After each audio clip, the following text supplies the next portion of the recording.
Bentrovati ad una finestra sull'Europa, la puntata di oggi completamente incentrata sull'attività del Parlamento europeo nel corso dell'ultima sessione plenaria. Durante l'ultima sessione plenaria del Parlamento europeo, i deputati hanno discusso le recenti proposte della Commissione per il bilancio europeo 2021-2027. Le proposte di tagliare i fondi alla politica di coesione e alla politica agricola comune hanno incontrato forte opposizione. Gli eurodeputati hanno approvato una risoluzione relativa alle recenti proposte della Commissione per il bilancio UE 2021-2027.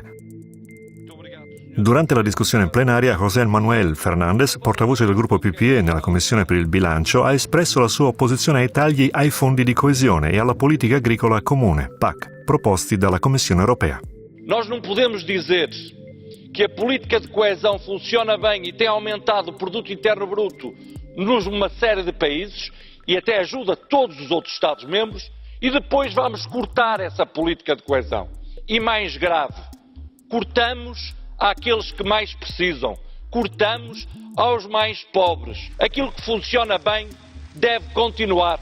A política de coesão, a política agrícola comum e, nomeadamente, o desenvolvimento rural. Ninguém conseguirá explicar aos eleitores, por exemplo, que os Estados-membros mais pobres terão cortes superiores aos Estados-membros mais ricos. Nós precisamos che la solidarietà sia una solidarietà di fatto. I deputati hanno inoltre approvato la revisione della normativa europea relativa ai lavoratori distaccati, garantendo loro il diritto alle stesse condizioni salariali e lavorative dei lavoratori del paese in cui sono stati distaccati.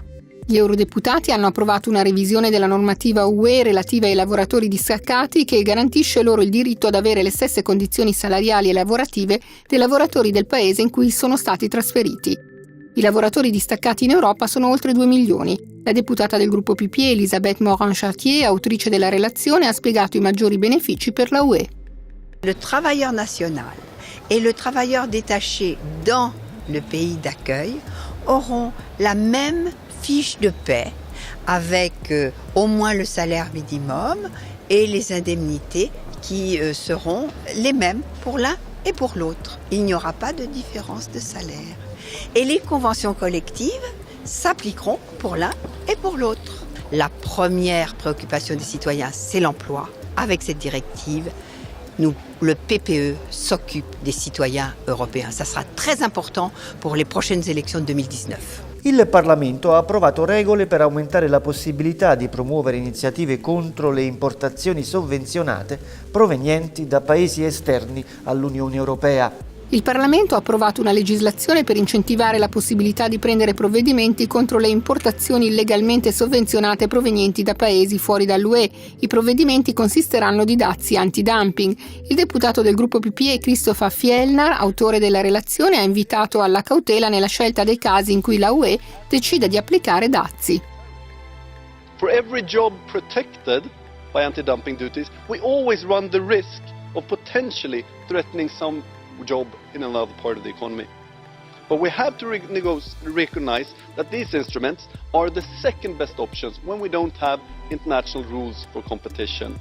And it should be a safety valve for us, giving us the possibility to further push for trade liberalization, and not as the US is using these tools today, as a tool for protectionism to stop liberalization. Alcuni deputati chiedono di agire contro i cosiddetti visti d'oro, ovvero la pratica che permette a singoli individui di acquistare i diritti della cittadinanza europea. I visti d'oro sono un grosso motivo di preoccupazione per molti eurodeputati. Si tratta di permessi di residenza o passaporti emessi da alcuni stati membri UE a cittadini extracomunitari che investono nel paese e che pagano somme fra i 250.000 e i 10 milioni di euro.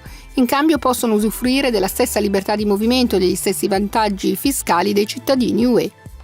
Roberta Metsola è la coordinatrice del gruppo PPE nella Commissione parlamentare per le libertà civili, la commissione che si occupa della questione. L'onorevole Metsola proviene da Malta, uno dei paesi UE che mette in vendita il proprio passaporto. What we are talking about is the exchange of money for rights. Citizenship should be about rights, but unfortunately we have transformed this into a commodity and created a new group of exclusive European citizens who go by anonymity, who think that by paying money they can gain access to the European Union through the back door. Metsola ha aggiunto che i deputati di gruppi politici diversi esprimono preoccupazione e chiedono provvedimenti. We are sitting potentially on a security time bomb, and we need to make sure that the European Commission clamps down on such programs by exercising proper due diligence. So far it is not doing that, and that's why we are calling for it. Una finestra sull'Europa termina qui. Nel salutarvi vi rimando al prossimo appuntamento con la nostra rubrica, naturalmente a sabato prossimo.